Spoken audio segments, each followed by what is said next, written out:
Yo, what's up guys, my name is Wilson, also known as Designed by Will, and in today's video we're going to be making the iridescent heat map effect in Photoshop. One of the coolest but most easiest things you can do in Photoshop.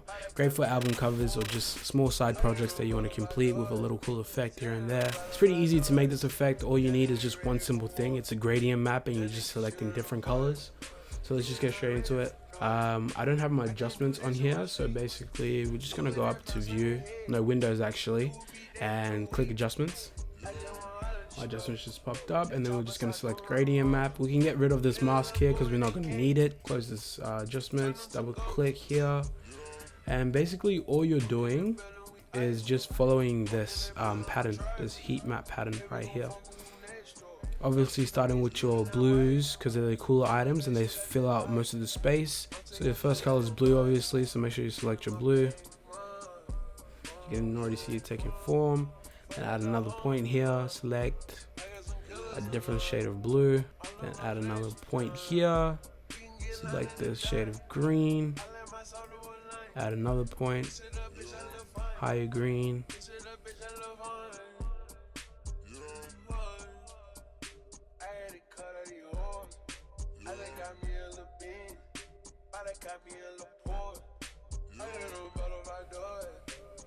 pink, and then you end it off with white. As you can see, that's the whole effect done. That's how easy it is. It legit took me about 10 seconds. If I wasn't talking, that would have took me about 5. I just selected all the colors. But yeah, that's how easy it is. And if you just press OK, and that's the effect. To make a cooler effect, you can always select reverse, and just selects the reverse of everything, makes everything stand out. But it doesn't make sense because most of the heat would be at the mouth and not the fur.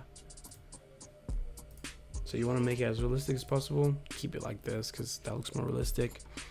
For a cooler effect, I like adding gradient and textures on top of this gradient map just to make it look more realistic and more flat. You can always convert it to a smart object and then go into filters and camera raw filter.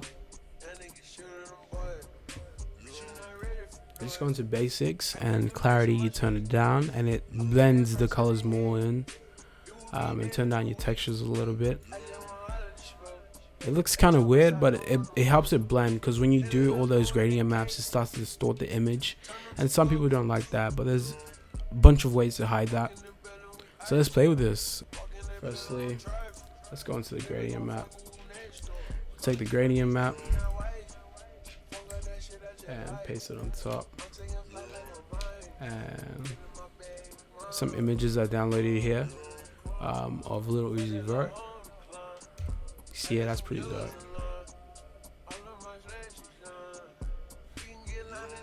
And let me show you guys how to make a cover art real quick out of this. So this is 1080 by 1080. Let me get this Travis Scott one. It's pretty dope. Make it full screen. Actually, let's go like that.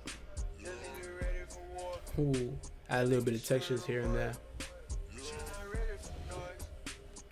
The font I'm using is Shanguyang Black.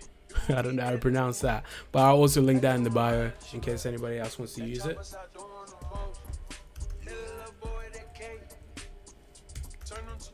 Travis Scott.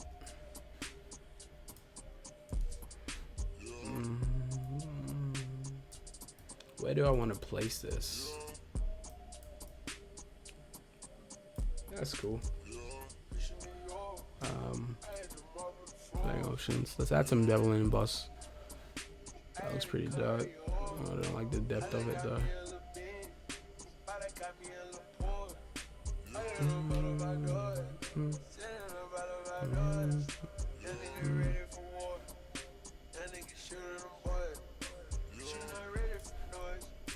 Add some textures. My texture pack is also available on my website at Designed by Will if anyone else wants to use these textures. Texture 23 and 24.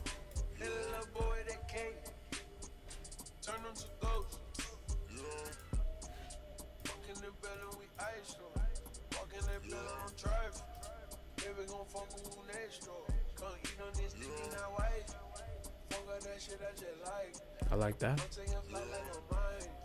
I set the bottom one to screen and the other one to lighten. Oh, that's pretty dope. Overlay is pretty cool too.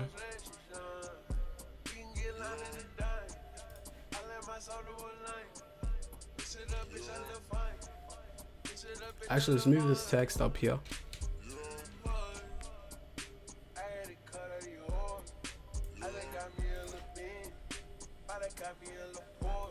And you know, let's add the title name.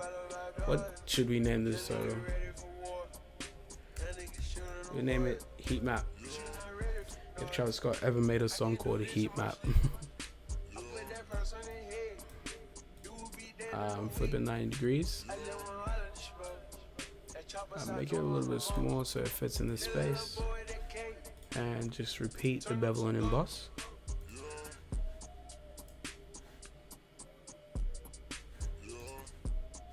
And yeah, it's pretty dope. This is the easiest thing you can do on Photoshop to make album art, and everyone is capable of doing this if you just spend the time. Let's go into my design toolkit.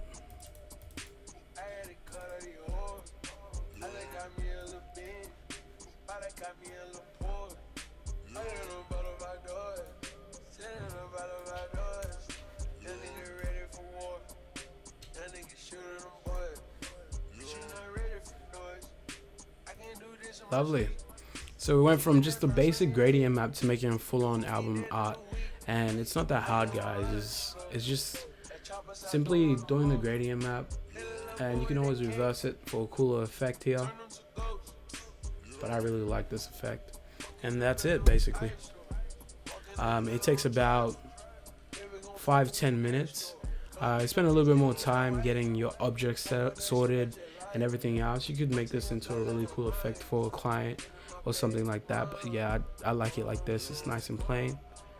Make sure to follow me on my Instagram at designbywill, and check out my website designbywill.com, where you can find asset packs and this free project file. I will link this project file down below, so you guys can come download it and basically use it if you want to, and support the page if you want to. Make sure to tag me in your photos that you use this effect on. Thank you and peace.